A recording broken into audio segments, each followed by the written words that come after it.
gunung, sawah, lautan. Negeri ini menyimpan keindahan di setiap jengkalnya, sekaligus ancaman yang mengintai di baliknya. Kami siap melangkah, berjalan dan mengembangkan sayap-sayap kami ke pelosok-pelosok negeri. Bahkan ke tempat-tempat yang tidak ingin Anda datangi. Untuk memetakan berbagai resiko bencana, untuk merekam jejak kerusakan, untuk membangun ketangguhan Indonesia. Kami Sky Volunteer. Terbang tinggi dan tetap membumi. Hi, my name is Septian Firmansyah. You can call me Septian. I am from Sky Volunteer. Sky Volunteer is a group of volunteers that dedicated their lives for the sake of humanity, for disaster risk reduction, and also for emergency response. Indonesia is a country that faces many risks and hazards. From Sabang to Merauke, we have experienced the disasters: tsunami, flood, earthquake, landslide, and many things. But despite of these many risks and hazards, the disaster management in Indonesia not yet optimizing the use of spatial data, even from satellite or from UAV. Because of that, we create an initiative called Fly for Humanity. Fly for Humanity is our movement, our effort to increase resiliency by optimizing drones and UAV on disaster risk reduction, emergency response, and rehabilitation. With this UAV or drones, we can do spatial risk mapping, aerial damage assessment, and also creating an audio-visual archive of disaster. Not only flying the drones, we do beyond that. We do end-to-end spatial data management. We started this work by planning the flight, doing data acquisition, data processing, data analysis and data visualization, and finally, spatial database advocacy to make sure that this data used by the stakeholders. We started Fly for Humanity since 2018 during earthquake in Lombok. Then we support a group of researchers after Palu earthquake. In 2019 and 2020, we fly at Halmahera earthquake, Bogor landslide, and Sukabumi flash flood. In 2021, we have to fly at 3 disasters at the same time: Sumedang landslide, Kalimantan flood, and Mamuju earthquake. And at the end of 2021, we fly at Semeru eruption. For disaster risk reduction, we support the program at Mentawai Island, southern part of Java Island, and lastly, Tsunami Ready program at Lebak Selatan. I will share 2 case studies about our past experiences.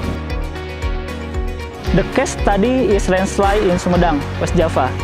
This city is our hometown, so we can fly and map the landslide one day after the disaster. In a day, we can create an aerial damage assessment to support the search and rescue team, and then we distribute the map to experts so they can analyze it by compare it to previous maps. By doing this, we can understand exactly how many buildings affected. There is one more lesson learned we got from this disaster. This landslide affected no more than 10 hectares area, but the casualties way too big. The total victims of this landslide are 40 people. There are 2 landslides happen at that time, exactly in the same spot. The victims of first landslide are 9 persons. Then, how come there are 31 more victims at the second landslide? Because of our lack of risk awareness. That other 31 became victims during rapid assessment. Some of them are the officers, and many of them are common people who just want to see the landslide. I believe if we did that right after the first landslide and warn people, the officers and also the common people, there will be no unnecessary victims like that. The second case study is Semeru eruption. This is a large-scale operation and the first time we do aerial damage assessment at a volcano. And definitely this is dangerous.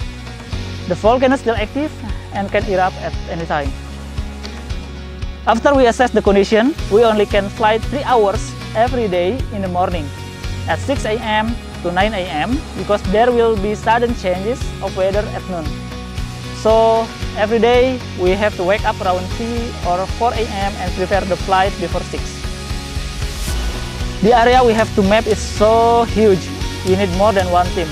And luckily, there are many drone teams that willing to join Fly for Humanity. Companies, alone drone pilots, and NGOs just like us. After several days of flight, we map around 4,000 hectares around Semeru. With that map, we can analyze many things and plan for rehabilitation. From these 2 case studies and our past experiences, we have proof that this technology, this UAV, this drone, can help us a lot during disaster management. After all of these stories I have shared, there is a plot twist. Up until 2021, Sky Frontier didn't have a drone at all. So what we did before that? Since 2018, no, even since 2016, we pitched this idea and do networking to many stakeholders in Pentahelix network. That's why in Semeru aerial damage assessment, we got help from everyone. But this is not enough. We have to make sure that this initiative can sustain and last long for a longer time. So currently we try to shift our social movement into social enterprise so we can generate income.